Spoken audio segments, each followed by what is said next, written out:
So we're going to do another Latvian Gambit declined, and what's really nice about this is that I feel really good this morning. I'm beating like 2,300 plus people like babies in terms of what they do when they decline the Latvian Gambit. And basically, what that tells me is that they're terrible tactical players. Now, I know isn't true because I showed you a game way long ago called like the 25-63 whatever game, with somebody who I know is a very good tactical player because I happen to know who they are. They're very, very sound, very sharp, really young synapses. They really go after things, and yet they declined it. So I think maybe some of it's just fear of people's knowledge of the book. At any rate, I set up a particular scenario where, if possible, we do the following things. We protect e4, we pressure d4, but the fact is that when they decline it, we have lots of options. I almost always castle kingside, and now we're going to go directly to the game, and I'll show you what happens when this person declines it. I think we'll start the engine here.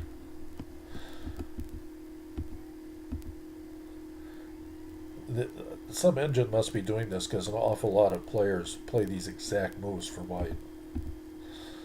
Now, knight to d5, that's a bit of a departure. And the computer says bishop takes d2 check is correct.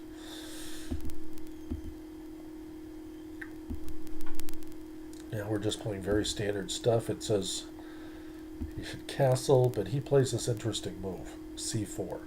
And immediately the computer says, I'm up.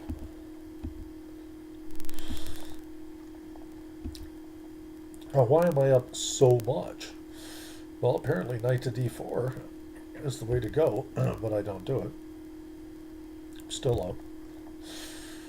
And now he's decided, well, this is a really tactical player, so we're going to go for the exchange of queens. Why would somebody rated so high go for the exchange of queens unless they're all bluster? Now I have this incredible post for my knight. Now, even though the computer says that this is a fairly even game or I'm a half a pawn up, I find this as winning.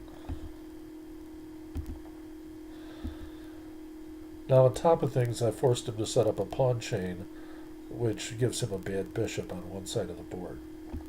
And we do kind of a funny little minority attack here.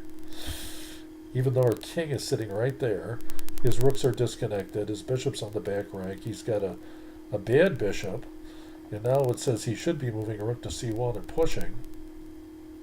But for some odd reason, he thinks he can just push this pawn. And yeah, it does give me pawn islands. It gives me 3 pawn islands instead of a beautiful pawn structure.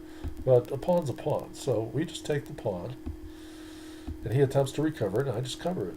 So now he's going to get something back, and I'm going to have double pawns. So, some really sophisticated, highly rated players think they can do this sort of thing to everybody.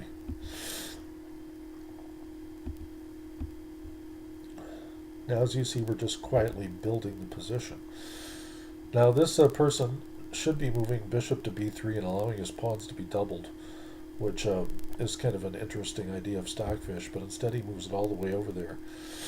And now Stockfish says, rather this engine says I should be protecting the back rank. So instead I push, and it says I lose all my advantage because he can go back to b3.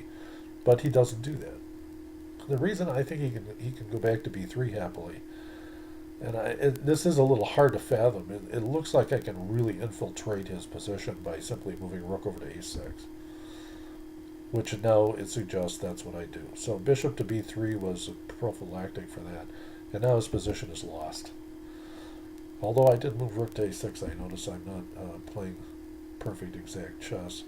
I'm only one up, and I had the chance for a solid victory, which I didn't take advantage of. I would have got 3 passed pawns, although they'd be doubled over there.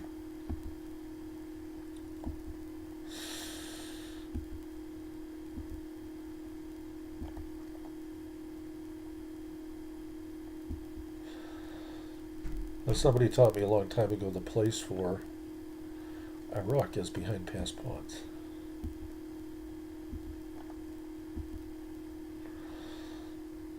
It's funny how fast things change in terms of evaluation. H4, and he dropped his piece because he was in time trouble. So the fact is, the really highly rated person was under a tremendous amount of time pressure near the end, but it wouldn't have mattered because we were going to win no matter what. And so that was the enjoyment we had from this today. Thank you for watching.